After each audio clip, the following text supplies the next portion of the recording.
Hello, everybody. Nicole Coustier with Aurelian Coaching. Thank you for joining me for the latest webinar. Today, we are talking about expertise. And we are going to be contrasting expertise with experience. This is a very critical distinction, and it's probably one of the topics that I coach people on with. I don't know if it's the most frequency, but I mean, it comes up a lot. Now, I want to tell you why this is so important. This distinction is critical. And it is because it's going to be the difference between you getting through a barrier in advancement in your career and wallowing where you are, okay? So most people that I work with have, I don't know, at least 10 years or so of work experience in a particular industry, consecutive. And then at some point, they hit a wall. Now that wall could be lots of different things. It could be that they hit a wall in a particular industry and they want to make a career pivot, or they want to get promoted and they have had no problem getting promoted up until this point, but now it's really hard. Or they're just trying to get some movement on a particular issue that they're passionate about. They're trying to move a particular issue forward within their organization, and they're getting no traction. So there is something that is frustrating people, that is feeling so elusive. And they've tried all the things, right? They've tried all the things, because the people I work with, I'm sure all the people that are watching right now, are very smart, talented, ambitious people, right? They're successful, they are achievers, right? So when they hit that brick wall, yeah, it's a little disconcerting, right? It's something you may not be used to. Why have I hit that brick wall? And I think the difference between expertise and experience is coming into play for a lot of these situations. Now, there's one thing I want to address first before I talk about experience and expertise. And that is this, and it's called the Peter Principle, I think, where people are basically promoted to their level of incompetence. Have you heard of this before? Yeah. So it's something where you do a good job, you are rewarded with advancement, or you're rewarded with something else, right? Because maybe your organization is set up a little bit differently, but you're doing good work and there's an acknowledgement for it. Sometimes it's a new title, sometimes, it could be managing other people, leading teams, whatever it might be. And then it stops. Why does it stop? Why does it stop? Because people are promoted to their level of incompetence, right? You hit a wall where your core competencies no longer match the core competencies of that next level. So there's a gap, right? Now, you need to identify that gap, right? And you need to work on those core competencies in order to advance. And in that case, you need somebody who's going to be really honest with you. Because you could be operating in a vacuum where you really believe that you've got everything covered and you're scratching your head thinking, well, I don't know. I mean, I've got everything that I need, right? And if you don't have a manager or someone in senior leadership who can be honest with you and confirm, correct, deny your own personal assessment, okay? You may be stuck in this no man's land, okay? So find somebody who can be on it, and honestly, be the type of person who can hear truth, right? If you think you have a core competency and you're hearing from somebody else, yeah, not quite, not quite, right? Here are the ways in which you're falling short. You need to be willing to hear that, and you need to be willing to work on it. Okay, so I wanted to talk about that Peter Principle first, because that needs to be taken care of before we explore the issue of experience versus expertise. Because this difference between these two concepts has to do with positioning. It actually doesn't have to do with skill or knowledge or talent or anything else like that, okay? Those are those core competencies. If there are skills or knowledge that you don't have, that your organization needs a person to have to get to the next level, well, you got to address that. You got to address that, okay? But let's operate under the assumption that you have all that. And in fact, you can demonstrate it. You can point to things, to situations, to projects where you've demonstrated all of those skills and you are still hitting that brick wall. Well, now what? Right? Okay, so we all acknowledge that the higher up you go, the higher up the ladder you go, opportunity shrinks, right? So there can be like, X number of positions for managers, but only a small percentage of that can become senior managers. And then only a small percentage of that can be whatever, directors, associate directors, VPs. And, as you go up, right, the number of roles narrows. Okay, so what is happening there is you've probably got lots of people who have work experience under their belts that they can demonstrate that they can fill a more advanced position. Now, the experience, there might be a high degree of variability in that experience, right? You've got this experience over here, and this person's got totally different experience, completely different. But both sets of experience still demonstrate that you can accomplish the goals of that role and actually be quite successful, right? Now, some people, when they do their positioning in order to get to that advanced role, or again, I've been using that particular example because it's so easy. It's a very common one, but you may not necessarily be gunning for a promotion. This can be applied to any situation in which you're feeling some frustration. You've been in a particular spot for a while now, and you want something else. You want to accomplish a particular thing, and you're not getting anywhere, okay? So what a lot of people do is they look at their experience and they take their experience and they say, this is why this experience is special. This is why this experience is unique. This is why this experience is particularly interesting. Okay. This is not particularly compelling. It just isn't, okay? The high degree of variability in experience for all the people that are jockeying for that position, every little piece of experience is going to be special, right? Everybody is going to be positioning their experience that way.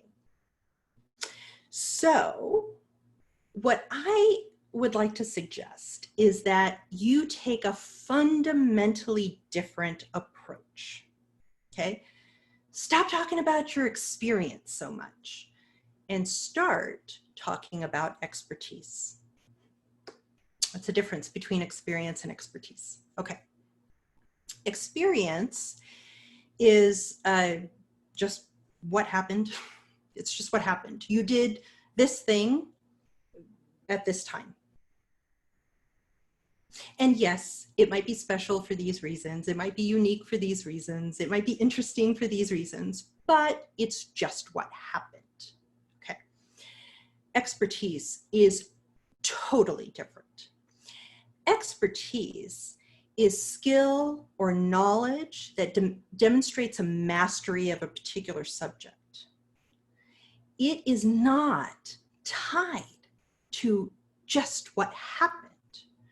This is skills, experience, mastery that can be applied to any situation, and in fact, any situation that you've never even been in before.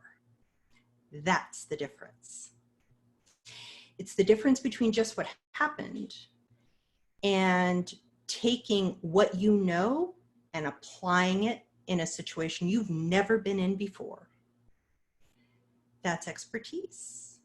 Okay, so the whole point of this exercise is I want all of you to define areas of expertise for yourself. Now, this is usually the part of the coaching where I start to get some resistance. People are like, no, I'm not an expert. There are so many other people who would be called an expert before me, right? Okay. Here's what I want you to recognize. Expertise is not based on some sort of threshold, this magical threshold that somebody meets or exceeds, and then they are bestowed the title of expert in that subject area. Listen, nobody's going to call you an expert until you call yourself an expert. That's what has to happen first. And there is no subjective threshold. There just isn't, I promise you. Anybody that is considered an expert, okay, because of what? Maybe because they wrote a book? I don't know. Everybody's got a book, right? Maybe they are, they're at a certain level in the organization. Well, if you're in the C-suite, you must be an expert. Okay, maybe, right? Depending on your industry, maybe they are interviewed by the media. Well, then they must be an expert. Listen to me. For anybody who meets any of those criteria and does any of those things, okay, can you find somebody who knows more than they do? Of course you can. Expertise is a continuum. It's a continuum. There is no threshold. Or if there is a threshold, it's completely subjective anyhow, right? So what I want you to do is recognize that mastery of a subject matter, whatever the topic might be in your industry, is this continuum, and you are on that continuum somewhere. Are there going to be people that know more than you? Yeah, of course. But that's the case. That's always been the case, right? If you are in this industry and you achieve all the things that you could possibly achieve, yeah, there's probably still somebody else who knows more than you do, right? So that will always be true. But how many people don't know what you know, right? That's probably a bigger number, And what I want you to do is own your expertise, embrace it, define it, surface what that is, and own it. Own it. This is going to be the difference. Operating under the assumption that you meet all the core competencies of whatever you're trying to accomplish, right? Whether it's advancement or pivot or whatever, right? If you're trying to advocate for something within your organization. Okay, it's not enough to say, I have the experience. It's not even enough to say, my experience is special. It makes all the difference in the world to say, no, I have expertise. I have expertise. And the higher within the organization you go, okay, the less likely it is that you will have experienced all the things that you experience in that role, right? You're going to be coming across things daily that you haven't tackled. So it becomes increasingly important to have expertise, the application of those skills and knowledge, right? If you're just relying on experience, it's not enough. It's not enough, okay? So let's recap. Number one, the reason owning your expertise is so important is because you're probably going to come up against some sort of wall in your career where you're doing all the things. You're doing all the things right. You're probably getting excellent feedback, and yet you're not where you want to be. So there's a disconnect there, and whatever the experience is, whatever your core competencies are, okay, that in and of itself is not enough, right? So the importance of expertise is for positioning in a way that will get you past that barrier in a way that other people might not. Other people are going to have great experience as well. And their experience is going to be really cool and special and interesting in different ways. But if they are not positioning themselves as an expert, they are at a disadvantage. Okay, give yourself that advantage. Give yourself the opportunity to be heard by couching yourself in your expertise. Okay? Number two, remember that expertise, the mastery of subject matter based on skills and knowledge, that's a continuum. That mastery is a continuum. Okay, so there's not some magical threshold. And you need to be on that continuum somewhere. You just need to just own it. Okay, some people are really uncomfortable saying I'm an expert. Okay, sometimes a change in wording makes a difference. How about this? I have expertise in this subject area. Okay.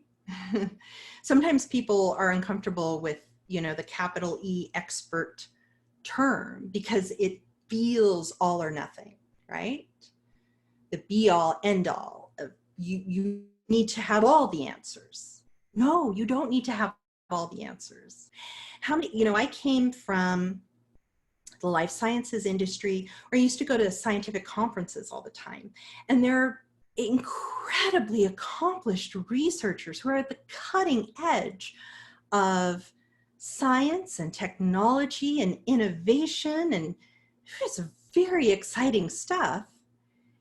And the more expert somebody was at the podium or whatever it might be, doing their scientific presentations, the more they were interested in all the things they didn't know, right? They got crazy excited when somebody asked them a question they didn't have the answer.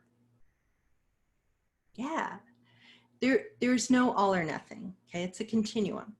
So find out where you are on that continuum and just embrace what you know. Embrace what you know, embrace how you can apply it in situations you've never been in before.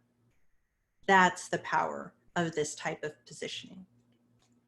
Okay, so I have some exercises for you if you're interested. So the people that I coach, when they kind of get over the resistance to calling themselves an expert, or embracing the fact that they should own their expertise in a particular subject area. So they can get over that concept and be okay with that concept. But then they have a hard time defining their areas of expertise. Okay, so I usually walk them through a lengthier exercise, but I'm going to give you an overview, give you some things that you can think about that might surface this for you. So the first thing, so I'm going to simplify a little bit. So there are two things that you can do to surface some areas of expertise. But the first thing that you got to do is you got to draw a box around an industry or a sub-industry or something, right? So if you've been working, 10 years or more in blank, okay, whatever industry that might be, finance, tech, whatever, just start there. Okay, start there. And it might not be, one person that I worked with, they didn't define it in terms of a particular industry, because they had expertise in doing a particular thing across different industries. That's fine, right? So find the thread that in all of your work experience, or the relevant work experience, that seems pretty consistent. You need to have a foundation there. Now, within that industry, or whatever that foundational area is, okay, there are two ways that you could do some brainstorming to surface your areas of expertise. And the first is just subject matter. So I want you to put away the experience, because sometimes the experience in this exercise can be very distracting and sometimes very limiting, right? So there are times where I've had people do this exercise with their resume or CV, like sitting right there. And they're going through, again, their experience and trying to identify the things that are special about the experiences. Just go ahead, just put it away for a minute. And if you had to talk to somebody about the subject areas that you work in, the topics that you work on day to day and you talk to people about, what would those things be? Subject matter, okay? Where you have experience. You can take that experience, just what happened, what you've worked on pretty consistently over the years, and now you can begin to say, no, I have expertise in this because I've done it so long, and I can leverage that experience into expertise. I know how to take what I've seen and apply it to something I've never seen before. So that's one way to do it. Another way to do it is to look at things that you are passionate about. So this is really interesting, and this comes into play when people are trying to do career pivots, right? So there are people who've worked in tech for a long time. And if they had to identify their areas of expertise through the first exercise, right, they would come up with a totally different list of areas of expertise than if they just talked about what they were really, really passionate about. So they might not have a lot of experience, right? But they've done so much work, so much research. They're just so passionate about it that, yeah, they can claim expertise on it. Again, they're putting themselves on the continuum somewhere. Okay, do they have a PhD in it? No, no. But have they read and studied enough and networked enough with the people who, if they were presented with a problem, they've been working in tech over here, but they're super passionate about AI. And if they were presented with a problem, they would have a take on it. They would have a take on it. They would be able to consult with other colleagues in the AI space to solve that problem. Ah, expertise, not experience, expertise. Okay, so those are the two exercises that I have for you.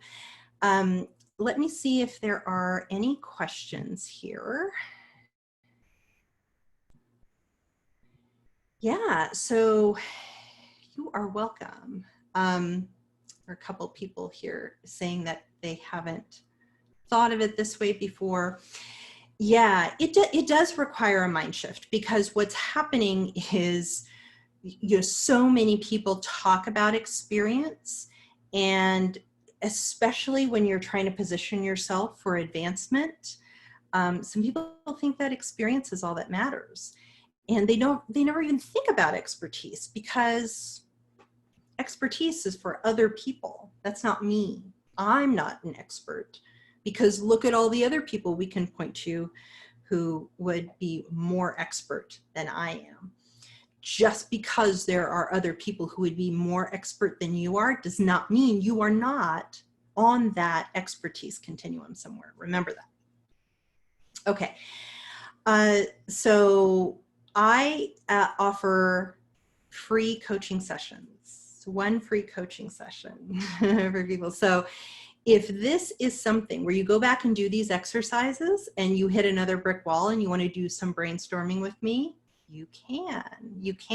So there are links all over the place to these free breakthrough sessions, these free mini sessions. All you need to do is go to aureliancoaching.com and click the link, and my calendar comes up, and then you can just slot yourself in. So there doesn't need to be all this back and forth. You can just, you want to meet with me and talk with me? Let's do it. The other thing is I send out emails about once a week, sometimes once every 2 weeks, of things that I've seen, announcements for these webinars, some other deep dive leadership and executive thinking related issues. So if you want to be on that email list, go to aureliancoaching.com/email. And then you just put in your name and email, and we'll slot you right in. Okay, guys, embrace your expertise, own your expertise, and I will talk to you guys next time. Take care.